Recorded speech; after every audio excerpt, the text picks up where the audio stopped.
ஒரு முறை புத்தர் தியானம் பண்ணிக்கிட்டு இருக்காரு. தியானம் பண்ணிக்கிட்டு இருக்கும்போது அவரை பார்க்க ஒருத்தர் வரார்.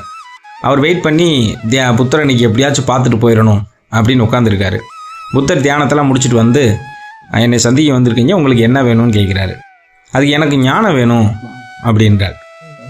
புத்தர் என்ன சொல்கிறாரு, அப்படியா, சரி உங்களுடைய செருப்புகளை தூக்கி போட்டுருங்க, தூக்கி போட்டிங்கன்னா உங்களுக்கு ஞானம் வந்துடும் அப்படின்றாரு.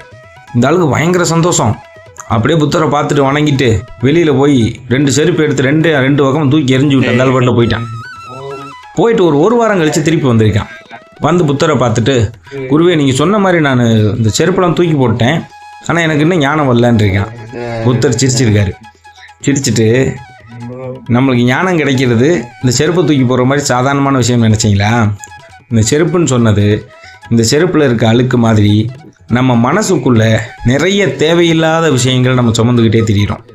நம்ம மனசுக்குள்ளே இருக்க கெட்ட எண்ணங்களையும் கெட்ட சக்திகளையும் நம்ம எப்போ தூக்கி எறிகிறோமோ அப்போ தான் நம்மளுக்கு ஞானம் கிடைக்கும். எந்திரன் படத்தில் சொன்ன மாதிரி தான் நம்ம எல்லாரும் ஆளுக்கு ஒரு ரெட் சிப்பை மாட்டிகிட்டு இருக்கோம். அந்த ரெட் சிப்பை தூக்கி போடணும்னு. அது மாதிரி புத்தர் அவருக்கு மனசில் இருக்க தீய எண்ணங்களை தூக்கி போடணும் அப்படின்னு சொன்னது செருப்பை தூக்கி போட்டால் போதும் அப்படின்னு அவர் தவறாக புரிஞ்சுக்கிட்டு போயிட்டார். நம்ம மனசில் இருக்கக்கூடிய தீய எண்ணங்களை தூக்கி போட்டால் தான் நம்மளுக்கு ஞானம் கிடைக்கும் அப்படிங்கிறது தான் புத்தருடைய அறிவுரை.